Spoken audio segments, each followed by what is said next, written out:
Welcome to Easy Style with Sammy. I'm your host, Sammy Bedell-Mulhern. Each episode, I invite a friend, family member, colleague, or just someone I've met on this journey called life to come and share their personal style and approach to business, parenting, life, and everything in between.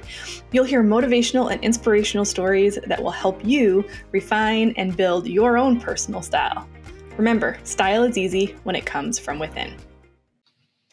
Hey there, it's time for another episode of Easy Style with Sammy, and today my guest is Christine Marchand. Christine, thanks for being here today. Thanks for having me. Now, full disclosure, we tried to record this like a week and a half ago, and technology was not cooperating, so we're here for round 2, but it's going to be even better. I'm super excited. It's round 3 at this point, actually. Oh, right? Things that you can't control. Right. Things that we try anyway. Well, before we kick this off, why don't you just introduce yourself and tell people a little bit about yourself? So, hi, my name's Christine Marchand. I'm a very much middle-aged woman from around Des Moines, Iowa. I have one child, and she is a sophomore at Drake University, and I am currently taking PhD classes at Drake University. So it's been a big joke because when she started her first year at Drake is when I started doing the PhD courses, and we made a whole bunch of back to school jokes, if you know Rodney Dangerfield at all. And So I'm like, yeah, I'm going to move in with you at the dorms and we're going to do it. Yeah. But I didn't actually do that. And I kind of regret it. We've threatened our kids with that. I mean, mine are 11 and 14, but we've threatened them with, we're going to move to college and move in with you. And they're not feeling it. Nope. Well, this is one of the things that I love about direct sales is that if it wasn't for that, you and I would not have met.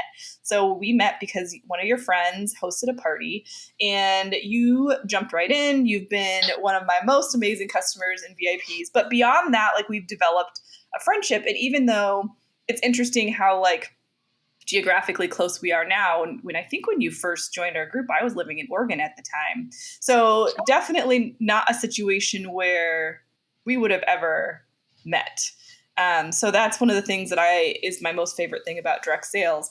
But the reason why I wanted to have you on the podcast is because we throw these parties, we have these socials, and some people are crickets and quiet, and some people jump right in. They have all the conversation, they have all the fun, and that was you. And I just picture you also in person, being the one who's grabbing everybody, connecting people, starting conversation, and making people feel warm and welcome. So is that just something that's always been a part of your nature? No, I would say being loud and obnoxious has always been part of my nature, but being able to nurture that or shape it into being welcoming and recognizing the boundaries of when I need to be quiet and when I need to, even recognizing who is being quiet and why they are. Because there are people who don't want to participate. There are people who are struggling and they really want to participate. And then there's also people who just have their own things going on. So you have to learn to respect those different boundaries of other people. And that's all stuff that I have cultivated or tried to be better at. I'm not saying I'm perfect with it, but I try really hard to find the ones who are sitting alone but don't want to be, you know.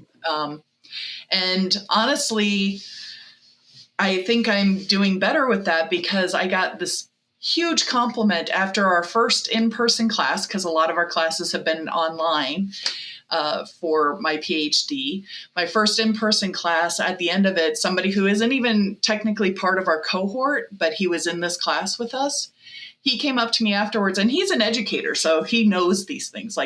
He's doing licensure to become a superintendent. So cool. He's watched and he said to me, he's like, Christine, I really want to thank you because I came into this class not really knowing anybody and I was being quiet and sitting back, and you truly brought me in and helped me talk to other people. And I felt very included in what could have been a very silo class for me. So I love that. Me too. I felt it was one of the biggest compliments I've gotten recently, along with you talking about seeing me being very confident. And I'm like, really? Okay. Well, confidence, but I think it's also, to your point, the practice of listening and self-awareness and reading social cues, which I think has gotten a little bit harder within the virtual space. I think we're starting to learn more of those social cues, like on Zoom calls and things like that. But like, how did you kind of develop it? Was it, walking up to people asking questions? Was it just, oh, you got feedback you didn't like, so you're like, ooh, maybe I don't want to do that again? Like, how did you kind of grow and nurture that to where it is today? Well, a lot of it is you have to be willing to put yourself out there first. Mm-hmm. And I think what I started when I was in college, in undergrad, I traveled quite a bit, and I traveled by myself. And so I found that I needed to put myself out there to try to be part of a group or to talk and have interesting conversations, which were fascinating. And I love so many. I go back in my memories to so many of those conversations. And in fact, from somebody I met in Australia, and he found me on Facebook, it's got to be 20 years later. Wow. Pretty much literally. He found me on Facebook, and he told me that one of the reasons why he was looking for me on Facebook, and this is probably the biggest compliment I've ever gotten, and I love it so much, is he told me he wanted to find me again because I was a soul worth knowing. Aww. And I thought that was just, honestly, it made me blush, and I thought that was wonderful. And I look around to find and kind of get with what I hope is somebody's soul, get past that overall facade that people put on and try to meet them a little bit deeper. But to do that, you have to start off very superficial. And I've had colleagues who are like, oh, I hate small talk. Small talk is the worst. You know what? Small talk is great. It really is. It is the icebreaker that helps you get to the deeper levels. So you need to practice some of that small talk. You need to practice looking people in the eye. And that's where you really get the cues.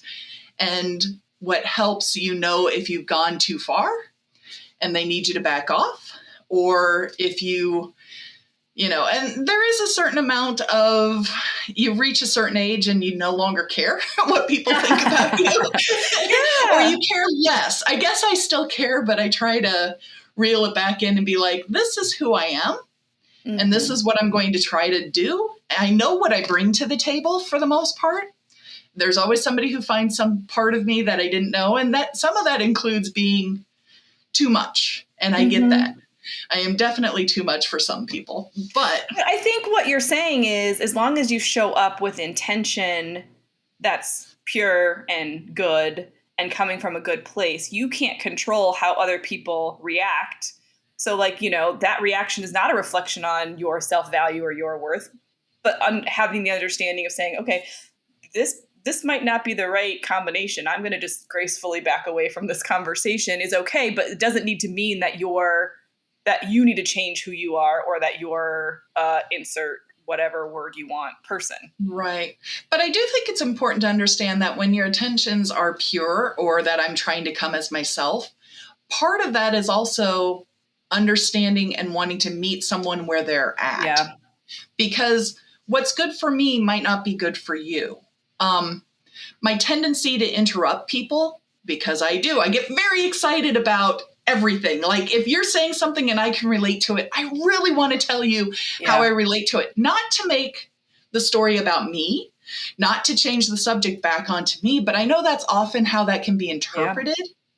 And so I got to try to see if they're the type of person who you can interrupt and then they'll finish their story without being insulted, or if interrupting them is really too much. And I still struggle with that because I get very excited when I'm talking to my boss, who I know hates to be interrupted, but I've already listened to what he said. I know where he's going to go. And I'm like, hey, let's go to this next place. It'll be great. But again, I am far from perfect on all of these things. And what I have found to be invaluable is saying, I'm sorry. And saying, I recognize that I do this. I try to do better. I will not always succeed. Mm. And that being open and letting people know that you kind of know what your own faults are, because you should do some introspection, which is not the same thing as self-flagellation, right? You don't need to sit there and be like, I talk too much the entire time. Yep. That's not helpful. But if you recognize that you talked a lot because you're nervous, or because you really wanted somebody to like you, so you thought, oh, I'm going to just tell them all of this stuff and they're going to find me so impressive. Or if you want to prove that you're the smartest in the room, these are different things that you need to look at and think about and go, all right, how do I present this differently? How do I present myself differently? That is such a good point. So... yeah. Well, I have a 14-year-old daughter, and we are very much trying to raise her as a strong, confident female, which is so nuanced in this world of technology and life and the times we're living in. And your daughter, you mentioned, is in college. So how do you kind of instill some of these things that you've learned in her so that she can, go out in the world and navigate it maybe just a little bit easier than you had to, right? Like that's our goal with our kids, right? Like how can we help them, not give them everything, but just help them navigate the world a little bit easier than we did? Well, I find a lot of teenagers, and especially teen women, tend to think about themselves and what others think about them a lot. And so I've tried to instill in my daughter that honestly, nobody's thinking about you that much. They certainly aren't talking about you as much as you think they are. Yeah. And that when people do things like as a group, they're not trying to exclude you. You just need to be upfront and include yourself. Like when there's a group of people standing together talking, they're not standing together talking with their back to you on purpose. It's just how they form. So you need to go ahead and step up there and work your way into the circle. And you don't even necessarily have to say anything, but being there is 90% of what's important in making friends and making connections. And being there can be virtual. It can be in person. It can be any number, calling, texting. And then also realizing that people just make mistakes. Yeah. They just do. They don't mean to. They're not trying to say something hurtful. I mean, there are times, don't get me wrong, when people are going out of their way to hurt you. But those are pretty obvious moments that if you're finding yourself asking, well, did they mean it this way? They probably didn't.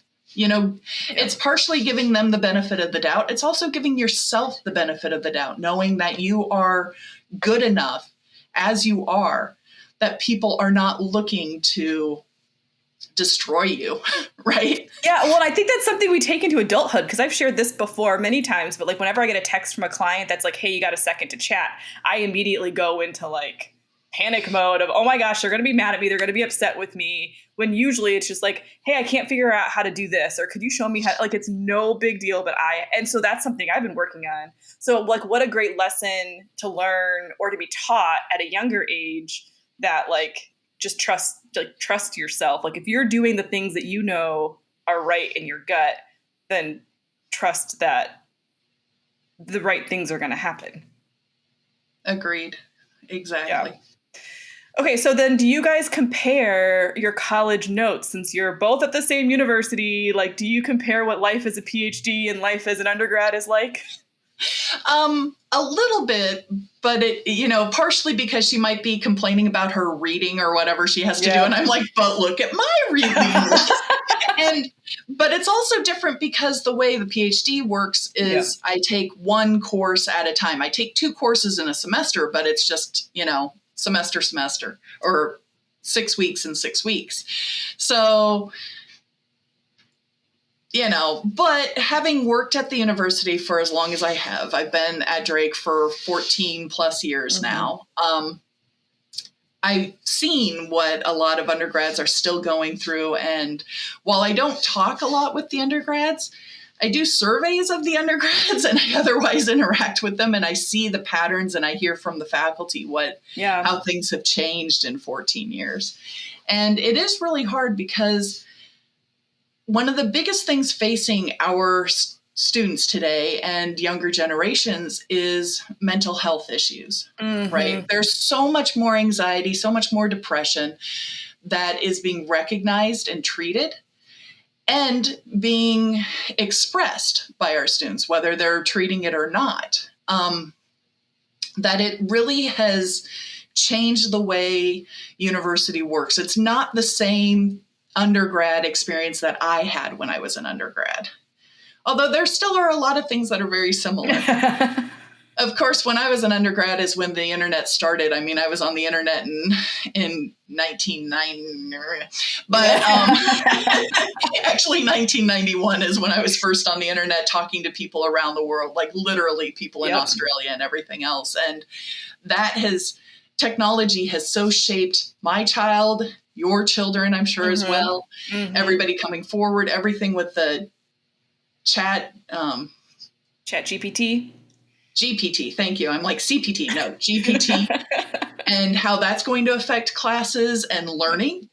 And, just seeing this curve of how they're learning and how they're experiencing things, including online options, even for undergrad students. You could be sitting in your dorm room taking a class. Yep. Which I still will highly recommend going and living in dorms to anybody who is going into any kind of undergrad situation, any higher ed education setting, because it's kind of that baby step between being an adult, which you turn at 18, and actually being an adult and learning so many different things. Agree with that 100%. We told our kids the same. Like, I don't care if you go to college where we live and your daughter's in your town, or you go to college far away, you will be living in the dorms, because it's just such this beautiful mix of people that you would also never meet anywhere, of all different styles. And you have to learn how to live within those walls. Like, you have to figure out how to share a bathroom with 15 other girls, maybe, if you're lucky, maybe not.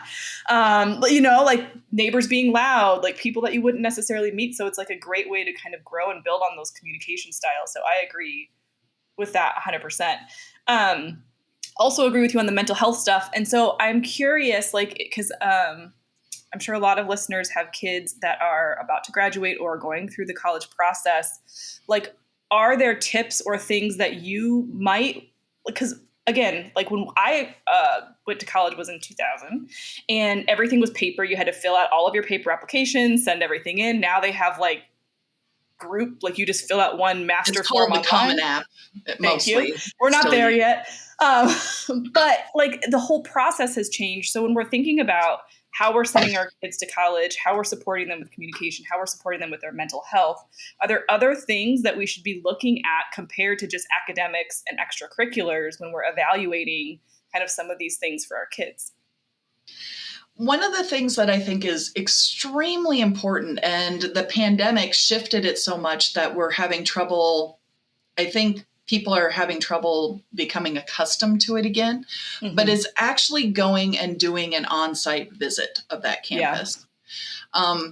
Because it's a vibe, right? Every campus has a vibe. Sometimes you vibe with it, as the kids would say, sometimes you don't. And getting the opportunity to walk across campus and breathe it in and feel whether it's the right space for you or not. Don't be overly concerned about what is outside the bounds of the campus itself as a parent, because sometimes those bounds are huge. Like Iowa City, their campus is sprawling, right? So it's hard to tell what's inside the campus, what is outside the campus. Drake University is very insular, and then we have just a small area that we claim as Dogtown outside of the university that is, but the rest of it, the kids aren't going to interact with it much, especially when they're living on campus, because they get their food, they get, everything else. Transportation is walking across campus. So that is what I would say is your number one thing, is go to those campus visits. Do it as much as you can. Then after that, go ahead and look at what online Many different universities will post everything from their yearly student surveys that they have their students take, so you can hear from the students themselves what they think or what the trouble spots are and what the pride spots are. You can go to, when you're on campus, actually listen. Don't interrupt, but just go to some place like the Starbucks that's on campus or whatever and listen to how the students are talking as well. Yeah. I wouldn't suggest just stopping and asking random students things because they will get completely frustrated. The ones who are good at it are going to be really good at it, but the ones who just are going to be like, why are you talking to me? Don't do that. It's not worth it. And you won't get a more true sense from somebody who you ask randomly than you will from your guide, right? Because a lot of tour guides are students. Let's see. Look and see what they offer for extracurriculars, as well as, if you're concerned about mental health, see what they're offering in terms of mental health, whether they have people on campus who are counselors and what their referral system is, or what kind of, whether they offer video counseling or not, some of those different things that you can look at. So those are probably some of my tips anyway. I love that. Well, we've covered a wide breadth, I feel like I always say that word weird, of topics today. And Christine, I always appreciate your insights and your thoughts, because I just think you're an awesome human, and I'm glad to know you. I feel you. So we're going to wrap this up with the same questions that I ask every guest on the podcast. You ready for them? Yeah, I'm ready for it. Okay. Where is your kind of go-to place for personal development or business development? Like, where do you go when you're looking to learn more? Honestly, I just go to different colleagues on campus, because of course, being at a university, I have the option to have a whole bunch of different kind of backgrounds, but I can use them to go from, and plus I belong to a professional group that offers training and everything else. Oh, that's awesome. Personally, I have a lot of friends on the internet, such as yourself and many more, who really do focus on how do you feel better about you? What do you need to do for you? What's your next step? So I will go to them as well. Surround yourself with like-minded people that you can trust. I love that. I think we know the answer to this, but would you consider yourself an introvert or an extrovert? Oh, I am such an introvert. No, I'm obviously an extrovert, although I did tell my mom when I was young, I'm an introvert. I just hide it well. Oh. And to a degree, I actually stand by that statement, because I love my alone time so much that I don't think anybody is truly just an extrovert or just an introvert. There's a lot of in between, and I can recharge by talking with people, but I also recharge with my alone time. So. Yep. I like that. What is one thing that's on your goal list for the upcoming year, either personal or professional? Pass my comp exams. That's a big one. For my PhD. I want to do that. And I want to do it on my first try, but we'll see what happens with that. Okay, well, we'll be rooting you on. What's a piece of advice that you've gotten from someone that's just stuck with you? My piece of advice that I heard and I have regurgitated in many forms is that remember when somebody comes to you with something big, that they've thought about it a lot. And this can be true of your kids. And it might not even be big to you, but it's big to them. That if it's in any way shocking or different than what you were expecting, that you can say, I've heard what you said, and you compare it back to them to make certain that, and I appreciate you bringing that to me, but I need a moment to think about it so I can respond appropriately. And also the true is in the reverse, that when you go to somebody and whatever news you're planning on giving them, you've thought about it a lot. It might be that you have medical news that you need to share or something else. So I find, or maybe you're getting married and somebody reacts when you tell them that you're going to get married, their reaction is not what you expect. Mm-hmm. And sometimes that's because they just haven't been able to process it yet. Yeah. It's not that they're upset about it. It's not that they need, and knee-jerk reactions have the word jerk in them for a reason. And so you need to avoid those. And taking a moment, especially as a parent, with all of the different things that kids come at us with, saying, I heard you, just give me a moment and I will talk about it with you. And if you are not going to do it like in the next 30 seconds, like plan out the time. Yeah. But always try to respond first with love. So. That's such a great reminder, because I think, especially in this world of immediate gratification, we tend to need to like, just everything is like rapid fire. So taking that minute to just breathe and say, can I have a minute? And acknowledging the person. I think that's well, and I think it's important that you voice that you're taking a minute instead of it looking like it's a stunned silence. So they don't feel rejected. Yeah. Yeah. It's not a stunned silence. And always, if it's something really big and life-changing, you start with, I love you. You know, that's, whether you say it literally or in your voice, that's the important part. But that's great. You don't need to react. Not everything needs to be reacted to immediately. Like hearing things like, I want to drop out of college, Don't just my parents do that. No, you can't do that. Or you need to take that moment and go, okay, why? Because they've obviously thought about it. And I'm not saying my daughter wants to drop out of college. I'm just trying to use an example that. No, I've been through that exact experience with my parents. And even to this day, we still have a very different, because we never really truly had a conversation around it. We still have, like, when we replay that time back, their experience of it and my experience of it are like the story they tell. I'm like, what? That is not what happened. So I think also, to your point, it's like really just being able to understand. We don't always have to agree with people, but understanding and having empathy for where they're coming from, I think, is critically important. And we would be much better off as a society as a whole if we all did that. Absolutely. Without getting into any specifics. Okay. Last question. Yes. What is a non-negotiable for you in your life? Racism is non-negotiable. I will not put up with racism. I will speak up every time that I am witness to it. It's just not negotiable for me. Yeah. Question about that, and not to drag this on too long, but do you find that being on a university campus, the conversations around that are happening more frequently than maybe when you were in your undergrad? Like, do you see that as a shift in conversations with younger adults, and how that's kind of progressing and moving forward?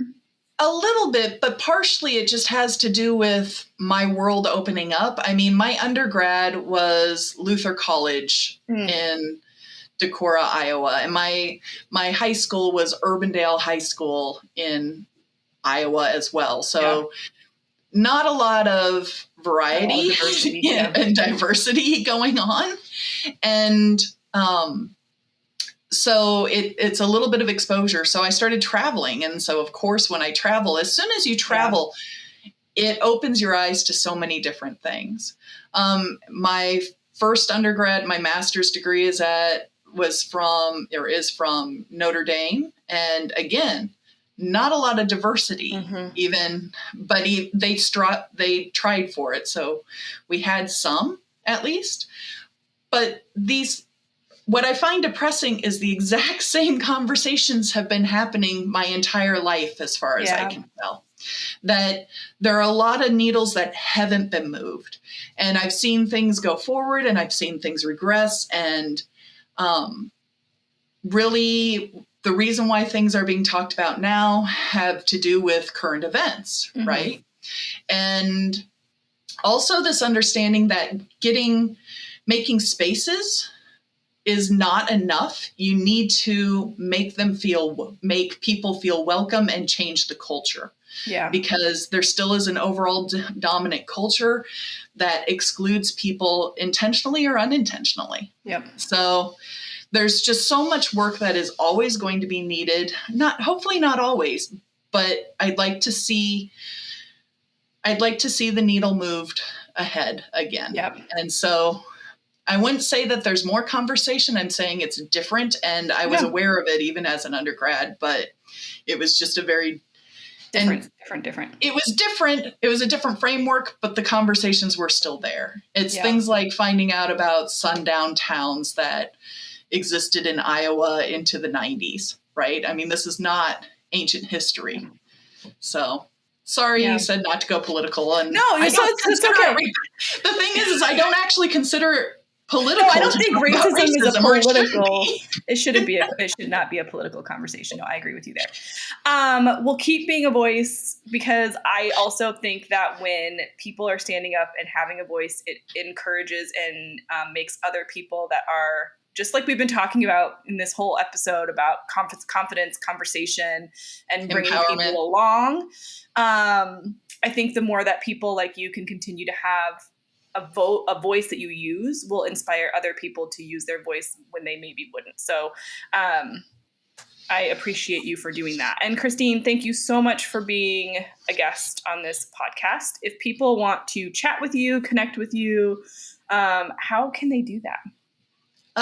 Easiest is probably through Facebook. Send me a messenger request and I will see it. And if you tell me in the messenger request, hey, I saw you on the podcast and I'd like to talk with you some more, that's one thing. Not, hey, pretty lady. Or, hey, there are more singles in your area. Yeah. Don't do that. Well, I genuinely appreciate the invitation to speak with you today. I always love talking with you. So this was a lot of fun for me. This is great. Well, thank you so much for being here. All right. Thank you. I have had so many incredible conversations with Christine over the last few years, and this was no exception. I just love her insight and way that she approaches conversations and the way that she approaches how we just live in community with each other. You can find all the links to connect with her in the show notes at easystylewithsammy.com/9. And that's SAMI. Make sure you're streaming and subscribing to these episodes wherever you listen. You can find us on all the streaming platforms, as well as on YouTube at Easy Style with Sammy. And I hope that you'll leave us a review so that we can get this podcast in front of more amazing people who need inspiration in finding their own personal style. But for now, thank you so much for listening. I really appreciate it. And I'll see you in the next one.